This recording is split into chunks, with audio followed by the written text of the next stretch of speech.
సాగిపోవుడి. ఎందులో సాగిపోవాలండి?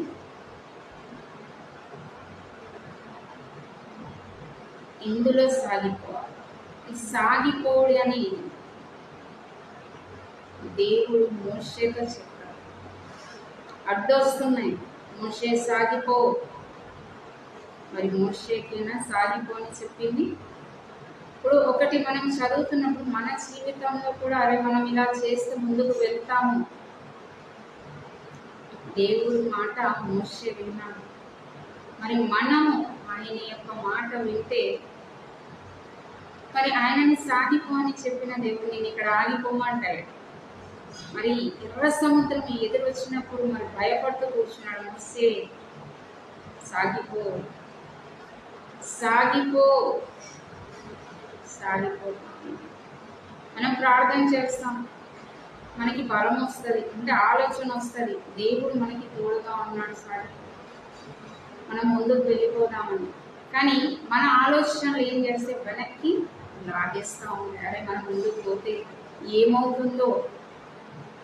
నిజంగా ఆ కాలంలో మనం ఉంటే మరి మనం దేవుని మాట వినేవాళ్ళమా, లేదంటే అక్కడ అంత పెద్ద ఎర్ర సముద్రం కనబడుతుంది ప్రభావ మేము ఎలా వెళ్ళాలి అని ప్రశ్నల మీద ప్రశ్నలు వేసేవాళ్ళం. ఎందుకంటే ఒకటి మనం చూస్తాం, దేవుడు చేసే కార్యాలు చూస్తాము, దేవుడు చేసే ప్రతిదీ చూస్తాము, మళ్ళీ దేవుడిని క్వశ్చన్ చేస్తాం, ఇది చేయగలుగుతావు ప్రభా, ఇది అవుతుందా?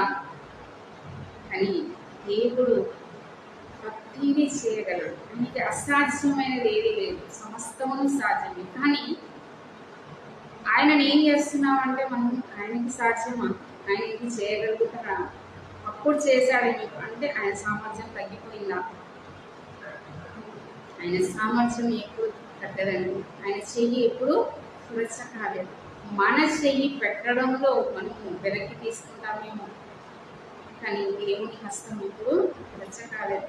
ఆయన ఎప్పుడు కూడా ఆశీర్వదించడానికి సిద్ధంగా ఉన్నాడు, బయటికి లేవనెత్తడానికి ఊబిలో ఉన్నావా ఆయన బయటికి తీసుకొస్తాడు, సమస్యల్లో ఉన్నావా బయటికి తీసుకొస్తాడు, బాధల్లో ఉన్నావా బయటికి తీసుకొస్తాడు.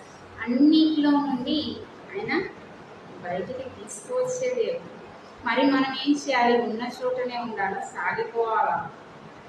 మనకు మనంగా సాగిపోతే కార్యం జరగదు. కానీ ప్రార్థన ద్వారా ఆయనను ముందు పెట్టుకొని మనం ముందుకు వెళ్తే, ఆయన వెనక మనం నడిస్తే ఎర్ర సముద్రము పాయలైపోయినట్టు మరి ఏమైపోతాయంట, నీ జీవితంలో ఉన్న ప్రతి ఆటంకం కూడా పాయలైపోయి విడిపోతుంది, నీకు మార్గము సరళమవుతుంది. మనం దేవునిలో సాగిపోవాలి. మోషే దేవుని ఆజ్ఞ ప్రకారం సాగిపోవాలి. మనం దేవునిలో సాగిపోతే ఆయననే మనకి మార్గము సరళం చేస్తాడు.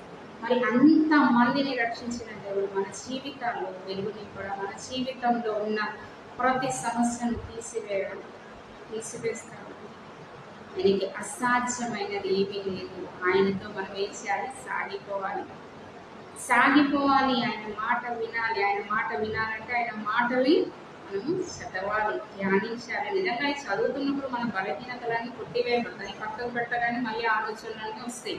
ఆ ఆలోచనలు రాకుండా వాటిని ఏం చేయాలి? నెమరు వేస్తూ ఉండాలి, అంటే ఆలోచిస్తూ ఉండాలి, వాటిని ఊరికి కలుస్తూ ఉండాలి. ఎవరో ఎక్కడో చేశారు కాదు, మన జీవితంలో దేవుడు చేయడానికి ఉన్నాడు. మోషే గారికి ఆయన తోడుగా ఉండి సాగిపో మోషే, నేను నీకు తోడై ఉన్నానని చెప్పిన దేవుడు మోషేకైనా మనకు కాదు. మనం చదువుతున్నాం, మరి మనకి తోడుగా లేకుండా, మనకి ఆశీర్వదించకుండా ఉంటే మనం ఎందుకు చదువుతాము? మనం ఎందుకు ఆయనతో సహవాసం కలిగి ఉంటాము? బయట చదివే బుక్స్ కానీ ఇలా ఉంటుంది, మనం ఇలా చేస్తే మనం జీవితంలో ఒక గోల్, జీవితానికి విజయానికి 7 మెట్లు, విజయానికి 10 మెట్లు, విజయానికి 9 మెట్లు అని ఉంటాయి కదా. మన విజయానికి 3 అక్షరాల ప్రార్థన జీవితం. ప్రార్థన 3 అక్షరాలు, జీవితం 4 అక్షరాలు. మన జీవితంలో 4 అక్షరాలని 3 అక్షరాలతో మనం మొదలుపెట్టి దానిని మనము కలిగి ఉంటే ఎన్ని మెట్లైనా ఎక్కొచ్చండి, విజయ పదంలో నడవచ్చు. మరి ఆ విజయ పదంలో నడవాలంటే మనం ఆయనతో కలిసి సాగిపోవాలి. ఆయనతో మనం సాగిపోతున్నప్పుడు ఆటంకాలు ఏమీ ఉండవు. ఆటంకాలు ఆయన ఏం చేస్తాడు? ఎర్ర సముద్రము పాయలు చేసినట్టు ఆయన పాయలు చేసి మనకు మార్గం సరళం చేస్తాడు. దేవుడు మీ జీవితంలో ఉన్న ప్రతి సమస్యని ఎర్ర సముద్రం పాయలు చేసి చక్కని మార్గంలో ఆయన మిమ్మల్ని నడిపించింది. ఆమె గాడ్ బ్లెస్ యు.